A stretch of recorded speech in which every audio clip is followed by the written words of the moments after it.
Baigti tikrai nėra lengva. Niekada.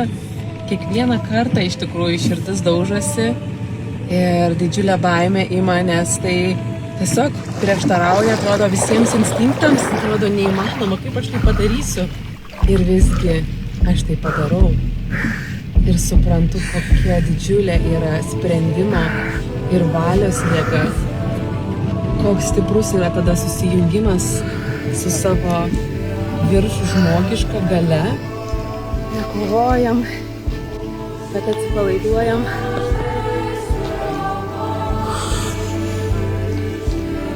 Atsiveriam pojūčiams. Ir taip neutralus pojūtis. Nei gerai, nei blogai. Ir tai egzistuoja visoje visatoje. Mes lygiai šitaip su atsipalaidavimu, pasitikėjimu galim žengti į bet kokias emocijas, į bet kokius išgyvenimus ir tiesiog patirti savo beribiškumą, savo amžinybės jėgą.